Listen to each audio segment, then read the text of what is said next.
It's game 11 of the World Chess Championship, and I'm fairly sure we just witnessed a new World Chess Championship record.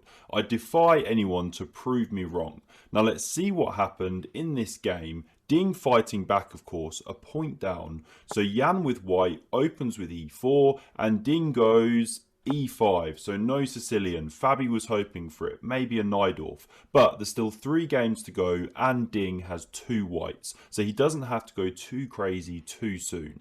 Now we see the Ruy Lopez on the board with the bishop coming to b5, and we get a6 in this game, so Ding not going for the Berlin defense today with knight f6, going back to his original weapon, and now bishop a4, knight f6, castles, bishop e7, and we don't go down the lines which invites the Marshall Gambit for black. Instead, Jan, he goes for this d3 move, supports this pawn, and that's why b5 now breaks this pin and the pressure on the knight so that white can't then win the pawn.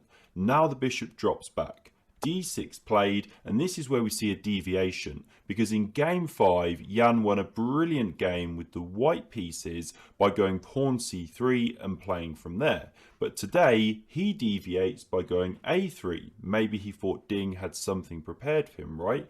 And now knight a5, one of the most principled way to play, the bishop drops back, and now the c pawn is released, taking space, standard stuff so far. Knight c3 played, and this is a common idea in these structures. Once you've gone with a3 and everything like that, well, with no pawn on c3, which you often see, it gives the knight this opportunity, and now there's this fight for the d5 square. Very common strategic theme here, and that's how the game now pans out, because bishop e6 fights for the square. You wouldn't want to capture, allow black to retake, plug the hole, and so instead we see bishop g5, castles played, and now the immediate takes on f6, eliminating one of the defenders of this square.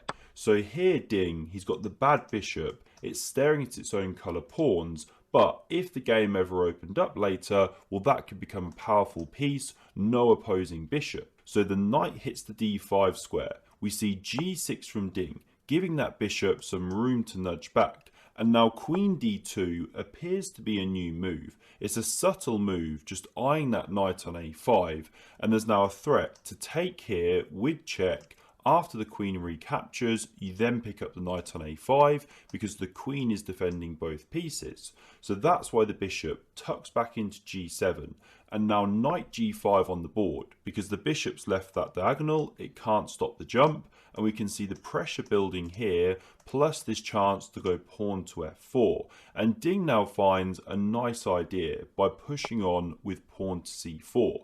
And his idea is to try and blunt out this bishop, which nudged back to a2.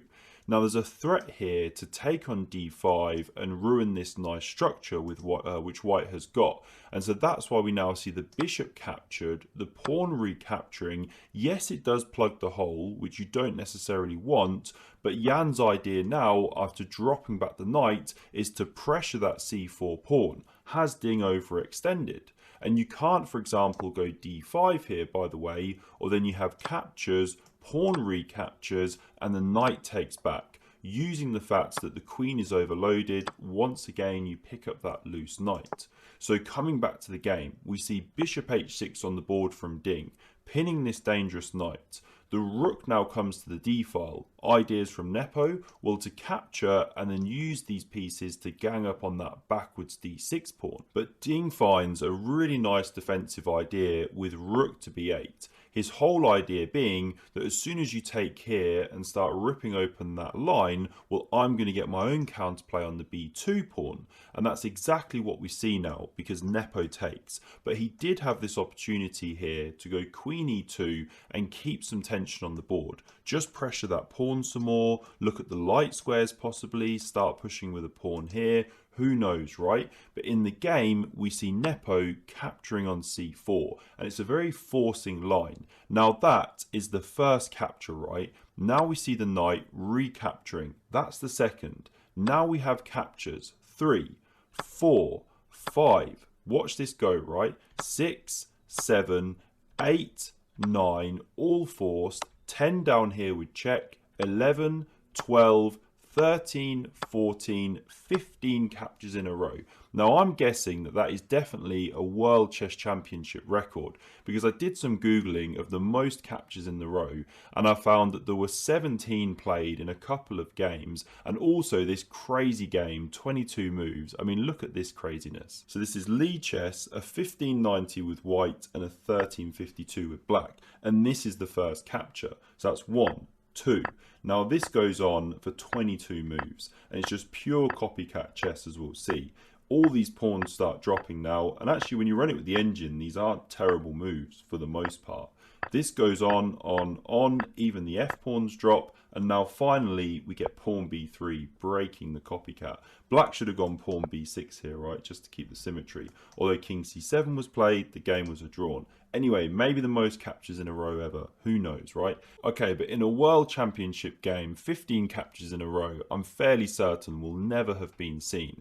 Now, this game, as you can see here, is heading towards a draw. So when it comes to a thumbnail and title, I mean, you have to kind of use some imagination, right, to get people interested in this game. Because I'm sorry to say that this now headed towards a dead draw. Yes, there's 3 pawns, and in a moment we see Nepo win a pawn, but actually you can't do anything with it, because here comes the black king, hits the rook, and once it jumps away, the king just attacks it again, and it's got nowhere to go to actually stay with the pawn other than back here. King comes, away it goes, and this was a 3-fold repetition. The players agreed a draw. So thanks for watching this game, and I hope to bring you some fireworks in the next round, which is coming Wednesday after the rest day. So do hit that subscribe button to never miss a future video, and thanks very much for watching.